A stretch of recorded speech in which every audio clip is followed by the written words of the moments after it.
What I'm about to share with you is so important and such good news that I brought out some of my best gold. So I hope you enjoy as we explore.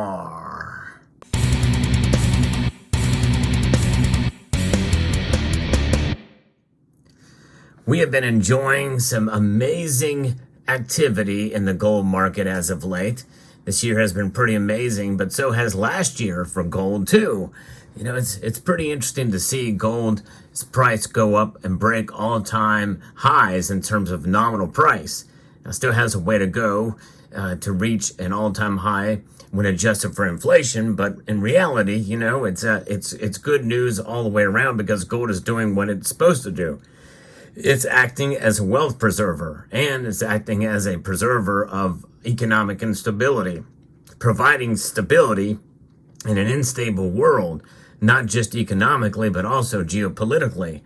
And I can't think of anything more geopolitically unstable than what we're seeing not only in Ukraine, the Middle East, but also in the Far East. But we'll get into that later and discuss what that's about. But all of it is driving this news I'm about to share with you.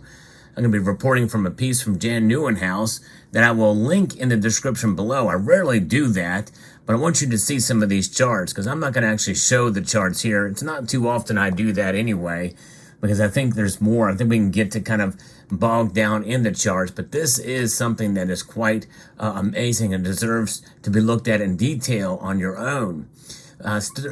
Sturdy central bank gold buying since 2009 and a rise in gold price has grown the precious metal share of global international reserves to the detriment of fiat currencies. And that alone really is a precipice for what I'm going to share with you now. Because in the end, really, we're starting to make a return back to the days of old when gold was the top reserve asset among central banks around the world. The dollar certainly has been dominating as of late, but its dominance in reality compared to the grand scheme of even the history of the last century and this century is really muted. So the dollar strength very well could be waning, and it could wane faster than it is now. We know that there's this idea of de-dollarization that's going on, and that's going to likely continue, especially on the path with what I'm going to be sharing with you now. By the end of last year, gold has surpassed the euro. That's right. It has surpassed the euro. And the next fiat currency to be challenged is the US dollar. That's a tall order. But the euro has now been overtaken as a reserve asset by gold. That's important news, folks, because we're starting to see the market share of gold, international reserves, start to pick up again. Often when financial analysts draw charts on the distribution of international reserves, they focus on foreign exchange and omit gold and start when the euro was introduced in 1999.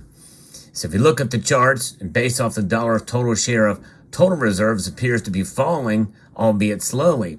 It was at a peak in 2001 of 72%. And then it shrank to 58% in 2023. So that, when you think about it, all the international transactions, you know, the dollar has waned, has pulled back from about 60 when I really started reporting on it to 58% in 2023. Seems there's not one specific currency that is competing with a dollar. And that is important to understand too, that there's, you know, the dollar still is the strongest of all the other fiat currencies out there. I liken it to a laundry pile of dirty shirts, where the dollar is the cleanest of those dirty shirts. Still a pretty smelly, grimy, dirty shirt. But if you're going to have to choose one, well, we'll take the dollar. And it is interesting to see of all the ones that the dollar's dominance there, from 72% down to 58%, it's been on a steady decline long before, by the way, we saw any invasion of Ukraine or anything like that. In fact, the biggest drop occurred between 2001 and 2002, which is interesting to see that drop there. Why did that occur? That was a time around the 9/11 attacks and also the workings up to the Iraq War, although the Iraq War hadn't started yet. Why not include gold and look back as far as possible. When you look at this, when you look at the dissemination of reserve currencies from 1899 to 1935, both fiat and gold, and a full picture starting from 1950. So when you look at that chart, which is very eye-opening when you see the massive decline in gold reserves, it's like dropping down like crazy from about 1980, which was the last time gold was hit an all-time high, and then it fell and just bottomed out around 2004. And really up until about the financial crisis, when they started doing quantitative easing and it was concern about massive recession, a world, global recession, well, some of the holdings picked back up around between 2012 and 2013, and then scaled off. But since then, it's been growing back steadily, very steadily, to the point where last year we saw it go back up, and they've accumulated more gold. Central banks have for starting in 2022 than they have since 1967, which is remarkable to see. But it's just wow. But you can see, if you look at that chart, you'll see all of the amount of that is taken up by the dollar. So it does essentially paint a different story. Instead of showing only the demise of the dollar at a snail's pace, the historic balance between gold and fiat currencies is revealed. It's not the dollar that normally backs the international monetary system. It's gold. Yeah, let that sink in. The dollar that normally backs the monetary system is gold throughout most of history, except for really about 1980 to 1983, and then down, it became less and less important. Gold used to make up the majority of international reserves.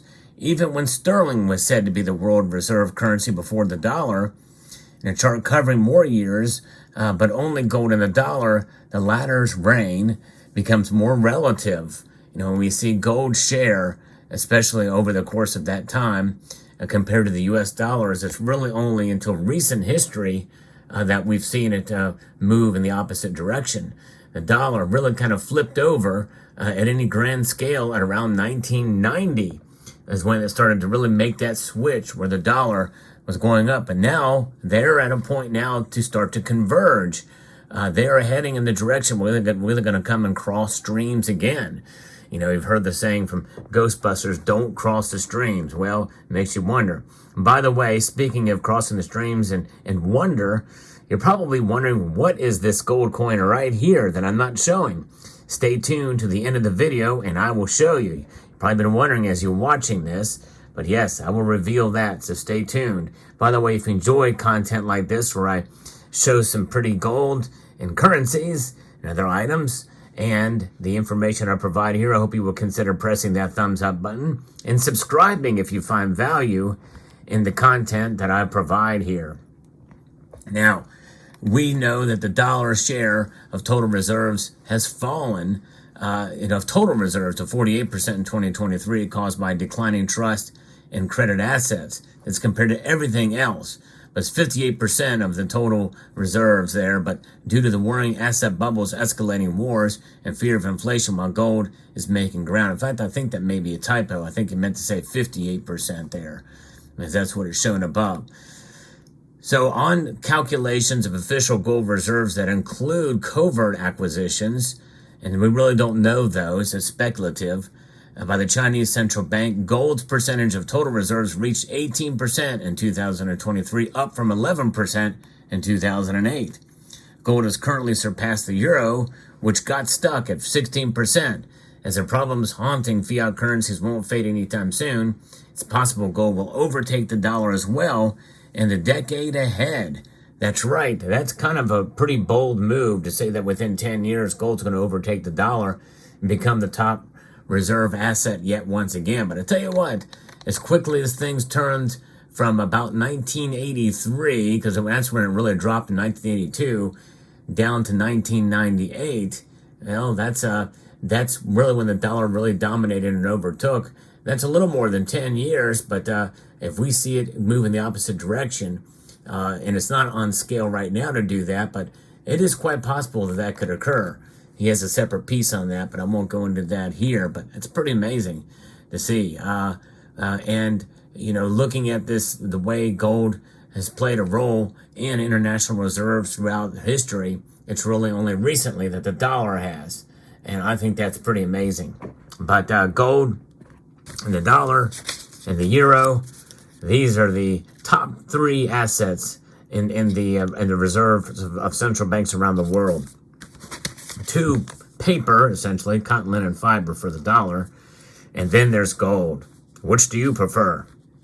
I know what I prefer, and I love gold, that's for sure. It's a neat metal, and it has proven itself time and time again. It's certainly proving itself, especially within the last couple of years here. And I don't see that changing anytime soon, that's for sure. So you're wondering, what is this coin right here that have got sliced between here? Well, let's pull it out and see what we've got here. It is a Perth Mint Lunar Dragon 1/4 ounce. I bought this coin when it was a lot cheaper. Gold was a lot cheaper than it is now, that's for sure. But why is this coin important? Well, it kind of represents the Chinese lunar year, and this is 2024, another lunar dragon year. There's been one other in between, and that's 2012. And a lot has changed over those last 24 years, the lunar cycle of 12 years, and the Chinese year of the dragon is in effect fully right now. And there's a lot of geopolitics with regards to China, and China as well as the nation, the top nation that's producing gold and hoarding gold covertly. Let me know what your thoughts are about this coin, these coins, and also about gold in general, and where you think it's going to go, and how long you think it's going to take for gold to become the top asset. I think that's a pretty ambitious thing to say 10 years, but I could see it happening in 20, but who knows? We'll see. Let me know what your thoughts are in the comment section down below. Hope you found this video informative, insightful, and educational. Would like to extend a multitude of gratitude to each and every one of you for taking the time to watch, and encourage you to please rate, share, comment, and subscribe.